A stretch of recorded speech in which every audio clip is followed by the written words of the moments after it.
Thank you so much for joining us. My name is Nikki Antonio, and I am your Lakewood City Council representative. On behalf of Lakewood City Council and the Mayor's Office, I'd like to welcome you here today. Thank you for coming on such short notice.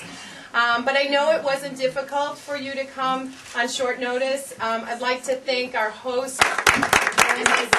This is how women do things. They got a phone call on Saturday, Sunday. Of course they said yes. And they said yes. And from there, it's just been a whirlwind, just like you got an email or a phone call and you were here.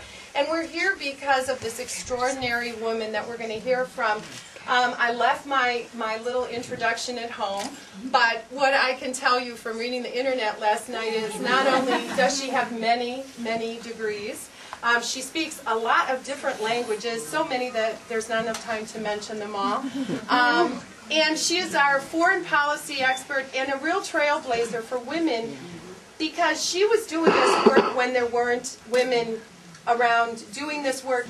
And she was respected, is respected, honorable, intelligent, and very courageous, I would say, because she's our first United States Secretary of State. She was appointed by President Clinton and in the 90s, 1996. And she was also she was our U.S. representative to the UN. And she continues to really work with Democrats as their... Oh. Thank you so much. And she is such a pro. I'm honored this morning to introduce Madam Secretary Madeline Albright.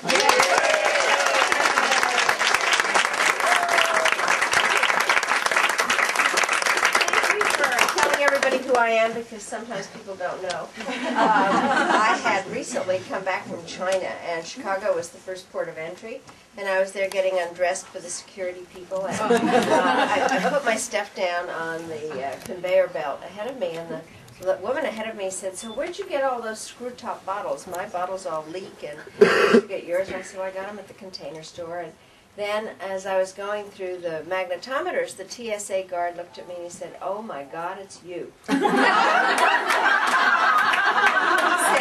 "I'm from Bosnia, and we all love you in Bosnia, and if it weren't for you, I'd be in Bosnia, and can I have my picture taken?" So he stops the whole line. And so I go back to get my stuff, and the lady of the screw-top bottle says, "So what exactly happened here?" And I said, "Well, I used to be Secretary of State." And she said, "Of Bosnia?"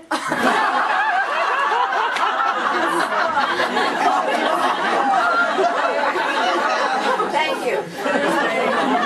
I'm very, very happy to be here today and have a chance to be in Ohio with all of you to talk about Barack Obama. I just think that we have a crucial election. Every hour of the day, I think, proves again and again what an unbelievable mess we're in, and that we have to do very serious things to change things. I thought the world was a mess before this global financial crisis, and I think it has affected everything in many ways because it shows not only the issues that we have at home, but the interdependence of the world, how this is spreading, and what all the problems are that come with it. And while people are having discussions about kind of higher finance, the bottom line is it affects everybody. And I think particularly affects women. I mean, we know very much what happens in the economy when there's any kind of a squeeze or crunch. The women, even though we do most of the work, get affected in terms of jobs and loans and single moms and various aspects that are out there that will be affected by this. And so it's very important to have a president who gets it and who understands how hardworking Americans really are affected by decisions that are made or decisions that are not made. You know, it's interesting. I teach a course, and I often say that not making a decision is a decision. And I think we really have to think about that. What I want to do just quickly, even absent the financial crisis, is tell you where I see the national security problems, because they're not going to go away. And on day one, they will be there in President Obama's inbox. And I think it's going to take support and understanding and interest. I think there are really kind of 6 big umbrella issues that have to be dealt with. The first is how to fight terrorism without creating more terrorists. Actually, we are doing that by creating such a sense of we and them and lumping everybody together in terms of who doesn't like us, that they're all Al-Qaeda. They aren't, and so we need to understand that better. We have to do something about the non-proliferation regime that's broken. It isn't just Iran, but just recently the North Korean issue has come up again, and we have to make sure that the worst weapons don't get into the hands of the worst people. The third big issue is how to restore the good name of democracy. I believe in democracy, certainly for us and for everybody else, but you can't impose democracy. That's an oxymoron. You can promote democracy or support it, but you can't impose it. And while I hope that someday Iraq will in fact be a good, stable country, the bottom line is there are not a lot of, President Bush said it has to be an example of how you have a democratic country. I don't know any leader that looks at Iraq and says, I want my country to look just like that.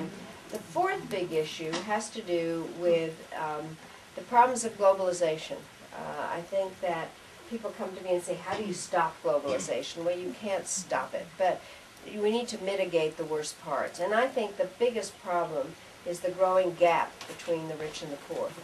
Not just in foreign countries where it's very serious, and while there's no direct line between poverty and terrorism, it clearly creates an atmosphere where people who don't like us can be recruited. But it's also playing havoc in the United States. I think that's what we're seeing, is a growing gap between the rich and the poor, and has created, I think, a lot of the problems with whatever financial solution they're coming up with or not coming up with. And the fifth big problem has to do with that bundle of issues to do with energy, environment, high food prices, global disease, kind of that whole bundle of issues. And then now add to that the global financial crisis. And then we have 2 hot wars and their unintended consequences. Afghanistan, where the people who hit us on 9/11 came from, and Pakistan, which contains everything that gives you an international migraine. It has nuclear weapons and corruption and poverty and extremism, and a weak government in a place that is very important to us. And then Iraq, which I think will go down in history as the greatest disaster in American foreign policy, which means that I think it's worse than Vietnam, not in terms of the number of Americans who died versus in Vietnam versus Iraq, or the number of Vietnamese versus Iraqis, but in terms of those unintended consequences. And I think the biggest one is Iran. I think Iran has done the best out of this war. And then our authority, our moral authority. When I was growing up, when you said the U.S. to people, people would think Omaha Beach and the Marshall Plan. They now think Abu Ghraib and Guantanamo. So our reputation is very badly damaged. And I don't care. People ask me, do you care whether America's popular? I don't care about that. This is not high school. It's basically that we can't get anything done if people don't like us or don't respect us. And you can see that with the global financial crisis. I think there are plenty of countries out there who are saying, yeah, they deserve this. And so I think that that's the reason for worrying about that. And then there are issues that have been just kind of totally off the radar screen.